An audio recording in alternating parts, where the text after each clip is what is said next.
Hello everyone, welcome to my channel. आज की इस वीडियो में हम सोल्व करेंगे सीडीपी का प्रीवियस ईयर क्वेश्चन पेपर दिसंबर 2019 का और पेपर 1 इसमें हम सोल्व करने वाले हैं। इसका फर्स्ट क्वेश्चन है, भाषा के अर्जन एवं विकास के लिए सर्वाधिक संवेदनशील अवधि कौन सी है? किसके लिए? भाषा के अर्जन के लिए और उसके विकास के लिए। जन्म पूर्व अवधि, प्रारंभिक बाल्यावस्था, मध्य बाल्यावस्था या फिर किशोर अवस्था। तो जन्म पूर्व अवधि, तो जन्म से पहले तो वो कैसे भाषा सीखेगा, कैसे वो भाषा का अर्जन करेगा, तो ये गलत है।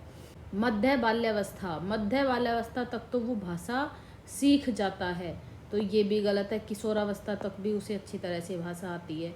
तो सेकंड नंबर का ऑप्शन हमारा सही होगा कि प्रारंभिक बाल्यावस्था एक ऐसी अवस्था है जिसमें बच्चा बड़ा संवेदनशील होता है। किसके लिए? भाषा के अर्जन और उसके विकास के लिए।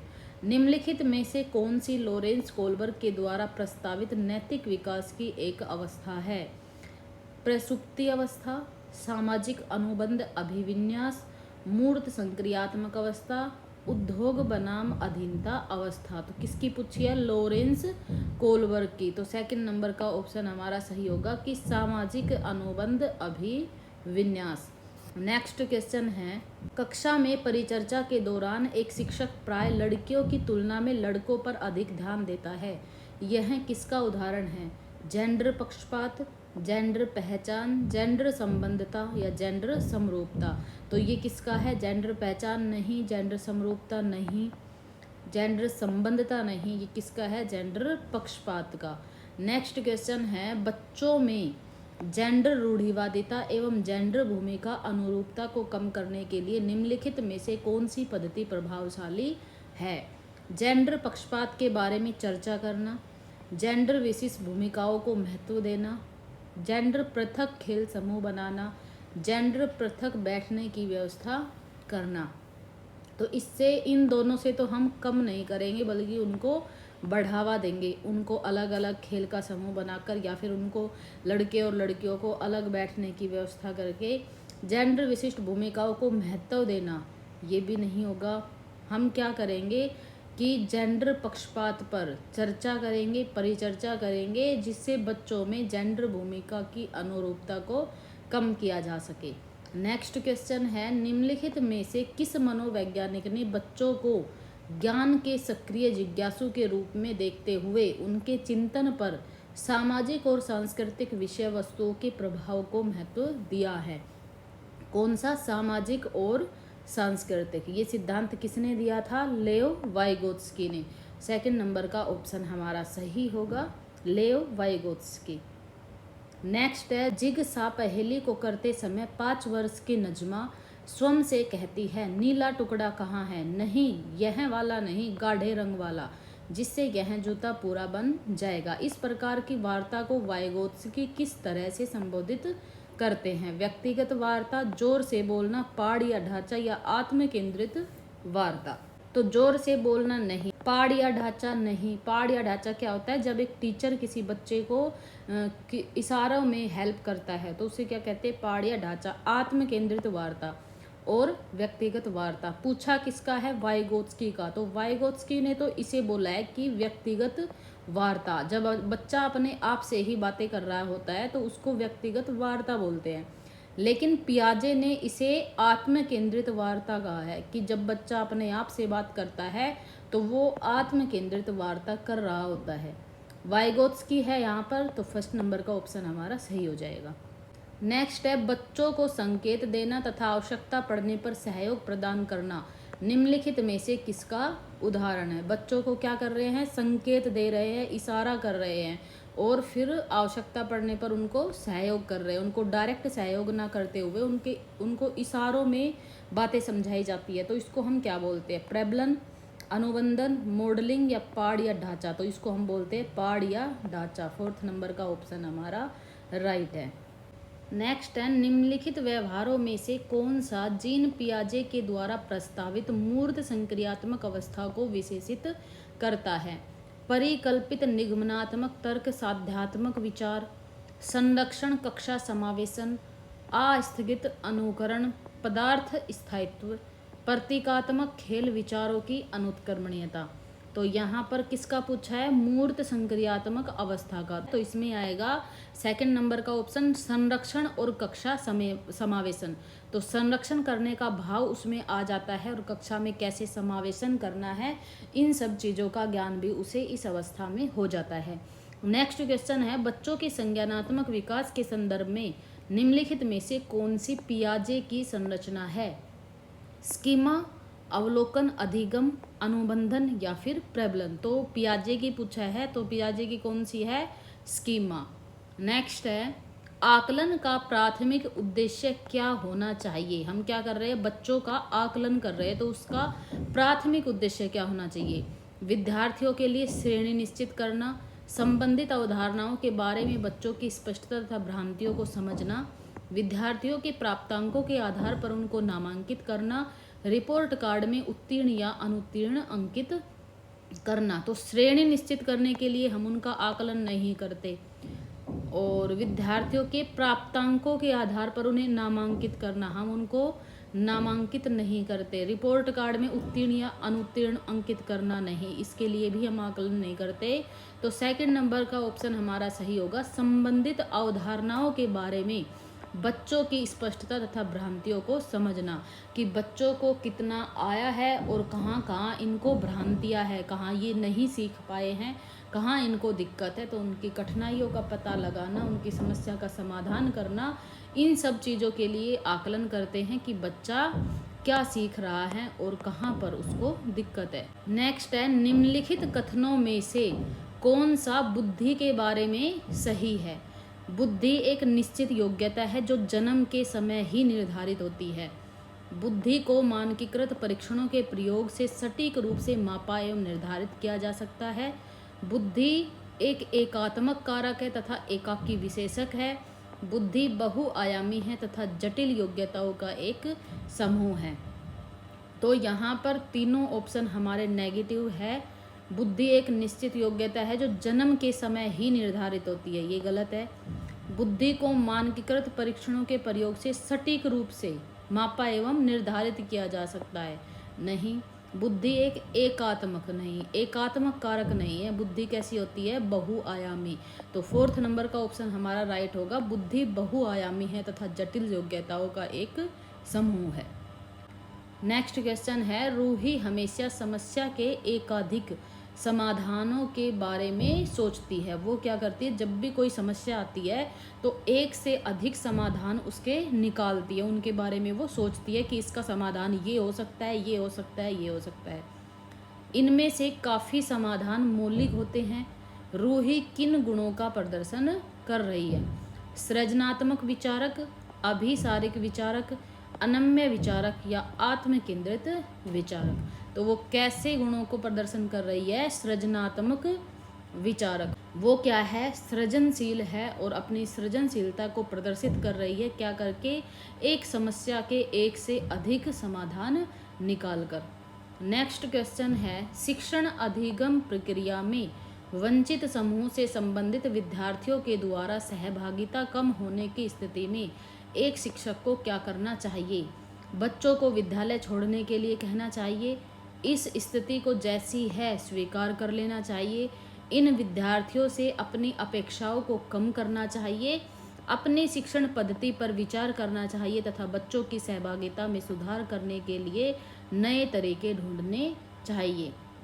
शिक्षण अधिगम प्रक्रिया चल रही है और वंचित समूह से संबंधित विद्यार्थी द्वारा, जो वंचित समूह से के बच्चे हैं, उनकी सहभागिता कम है। किसमें? शिक्षण अधिगम प्रक्रिया में। तो क्या करना चाहिए? बच्चों को विद्यालय छोड़ने के लिए कहना चाहिए? नहीं। इस स्थिति को जैसी है वैसी ही स्वीकार कर ले? नहीं। इन विद्यार्थियों से अपनी अपेक्षाओं को कम करना? नहीं। और नेक्स्ट है, अपनी शिक्षण पद्धति पर विचार करना चाहिए तथा बच्चों की सहभागिता में सुधार करने के लिए नए तरीके ढूंढने चाहिए। हमें क्या करना है? अपनी ही शिक्षण पद्धति पर विचार करना है, देखना है कि क्या हम ही गलत तरीके से तो नहीं पढ़ा रहे हैं, और हमें इस चीज़ पर विचार करना है, उसमें सुधार करना है। फिर नए नए तरीके ढूंढना है पढ़ाने के, कि किस तरह से हम बच्चों को पढ़ाएं ताकि वो अपनी सहभागिता दिखा सके। नेक्स्ट क्वेश्चन है, एक समावेशी कक्षा में एक शिक्षक को विशिष्ट शैक्षिक योजनाओं को तैयार नहीं करना चाहिए, कभी कभी तैयार करना चाहिए, सक्रिय रूप से तैयार करना चाहिए, तैयार करने के लिए हतोत्साहित होना चाहिए। तो देखिए यहाँ पर तीनों जो पॉइंट है साफ साफ नेगेटिव लग रहे हैं। तैयार नहीं करना चाहिए, कभी कभी तैयार करना चाहिए, नहीं। तैयार करने के लिए हतोत्साहित होना चाहिए, नहीं।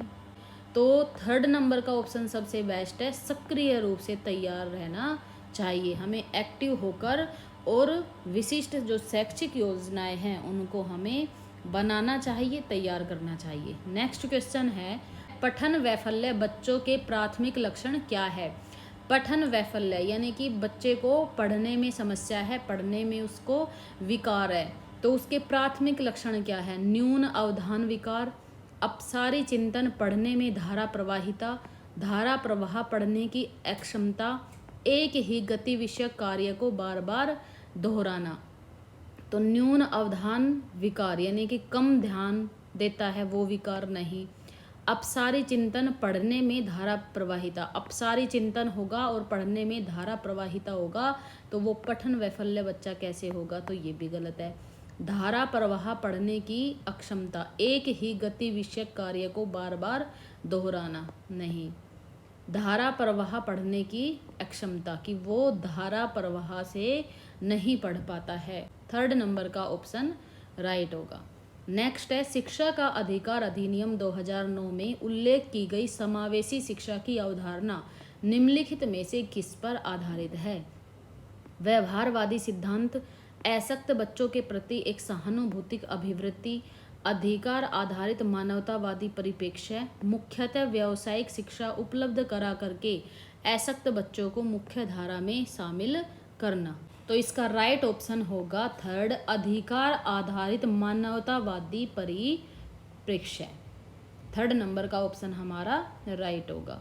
नेक्स्ट क्वेश्चन है, संरचनावादी ढांचे में अधिगम प्राथमिक रूप से यंत्रवत याद करने पर आधारित है, प्रबलन पर केंद्रित है, अनुबंधन द्वारा अर्जित है या अवबोधन की प्रक्रिया पर केंद्रित है? तो फोर्थ नंबर का ऑप्शन हमारा सही होगा। यंत्रवत याद करना ये भी नहीं, प्रबलन बल देना किसी भी चीज़ पर नहीं, अनुबंधन द्वारा अर्जित है नहीं, सबसे बेस्ट हमारा ऑप्शन है अवबोधन की प्रक्रिया पर केंद्रित है। नेक्स्ट क्वेश्चन है, अनेक घटनाओं के बारे में बच्चों के द्वारा बनाए गए सहजानुभूत सिद्धांतों के संदर्भ में एक शिक्षिका को क्या करना चाहिए?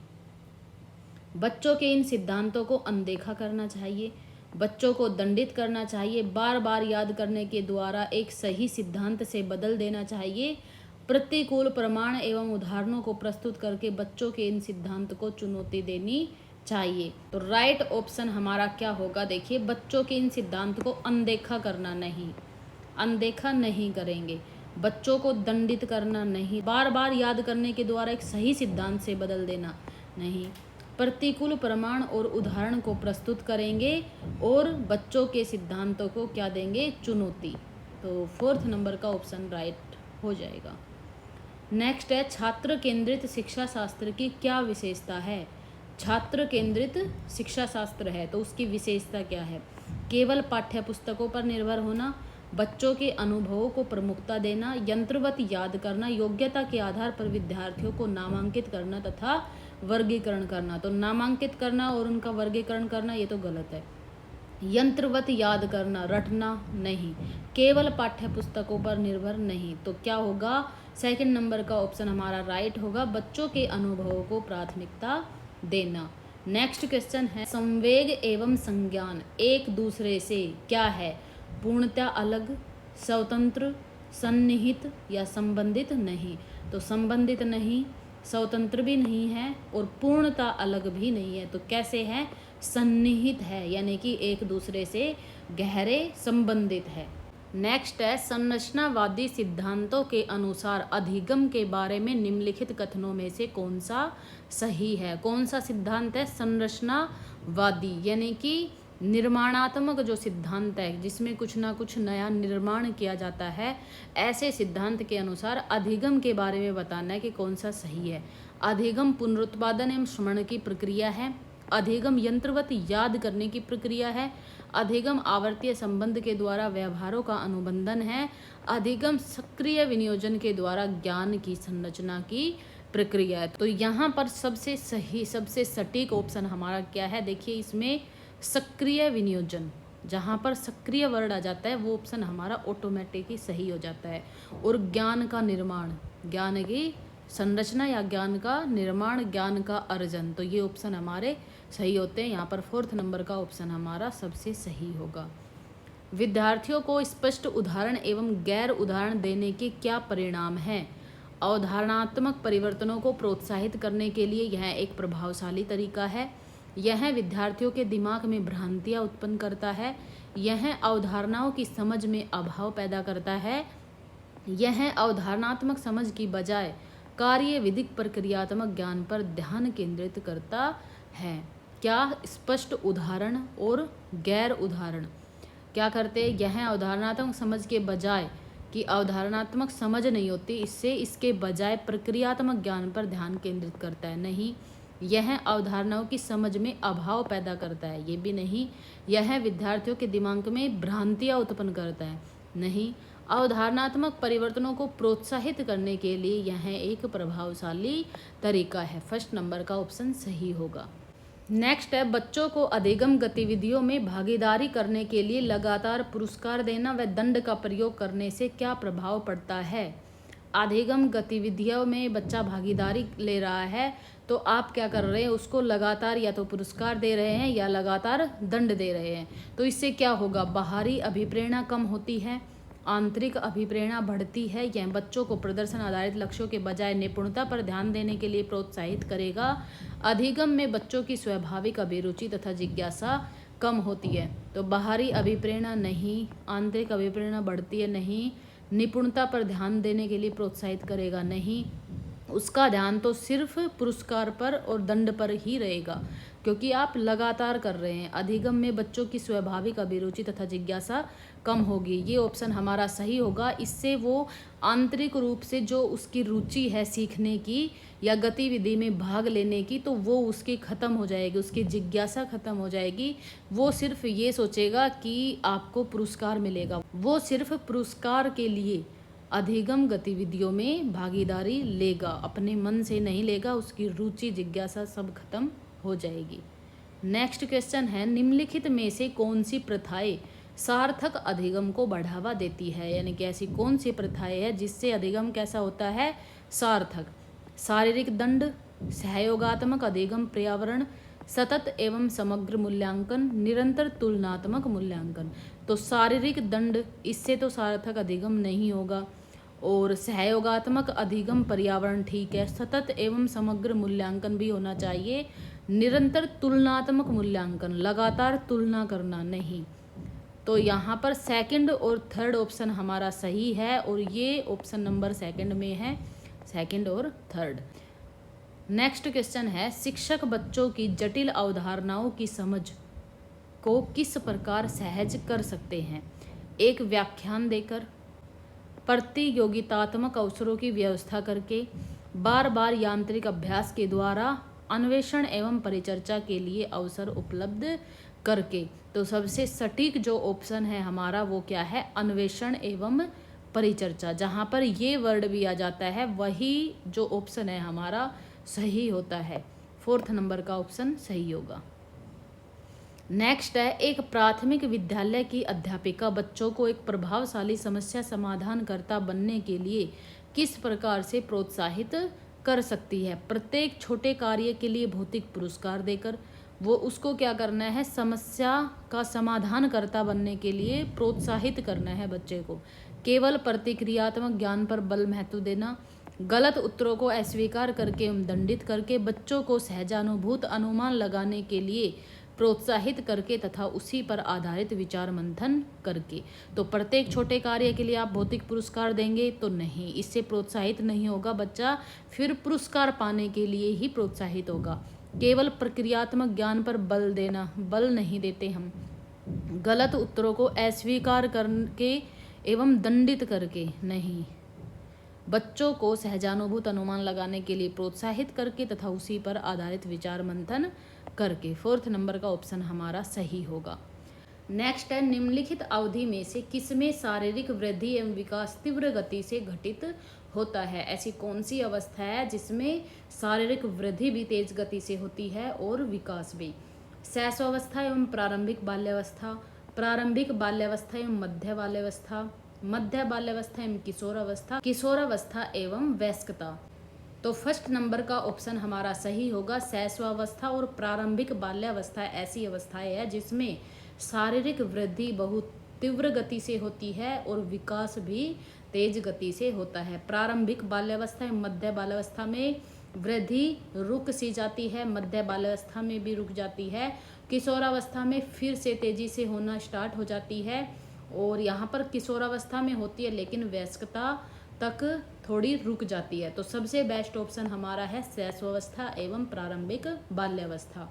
नेक्स्ट क्वेश्चन है, निम्नलिखित में से कौन सा विकास का सिद्धांत नहीं है?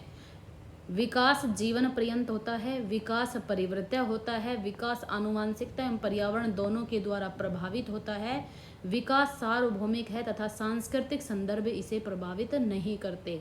तो विकास जीवन पर्यंत चलता है, सही है। विकास परिवृत्य है, परिवर्तन हो सकता है, सही है। विकास आनुवांशिकता एवं पर्यावरण दोनों से प्रभावित होता है, ये भी सही है। विकास सार्वभौमिक है तथा सांस्कृतिक संदर्भ इसे प्रभावित नहीं करते, नहीं, ये गलत है क्योंकि ये सांस्कृतिक संदर्भ से भी प्रभावित होता है। फोर्थ नंबर का ऑप्शन हमारा सही होगा क्योंकि इसने यहाँ पर नहीं पूछा है। व्यक्तिक विभिन्नताओं का प्राथमिक कारण क्या है?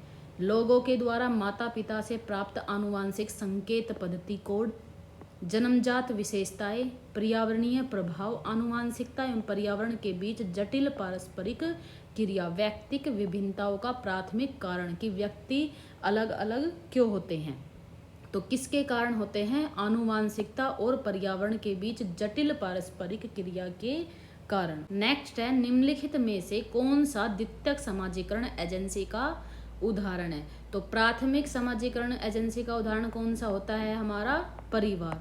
तो देखिए इसमें परिवार है तो ये गलत होगा। परिवार एवं मीडिया, इसमें भी परिवार है, ये भी गलत है। विद्यालय एवं मीडिया, मीडिया एवं पास पड़ोस, तो इन दोनों में बेस्ट ऑप्शन है हमारा विद्यालय एवं मीडिया। फोर्थ ऑप्शन भी हमारा गलत हो जाएगा, तो हमारा थर्ड नंबर का ऑप्शन राइट होगा। तो यहाँ पर सीडीपी के 30 क्वेश्चन कंप्लीट हो गए हैं। अगर आपको वीडियो पसंद आई है तो वीडियो को लाइक करना, चैनल को सब्सक्राइब करना बिल्कुल मत भूलना, और अगर किसी भी क्वेश्चन में आपको डाउट है तो आप कमेंट बॉक्स में कमेंट करके पूछ सकते हैं। Thank you.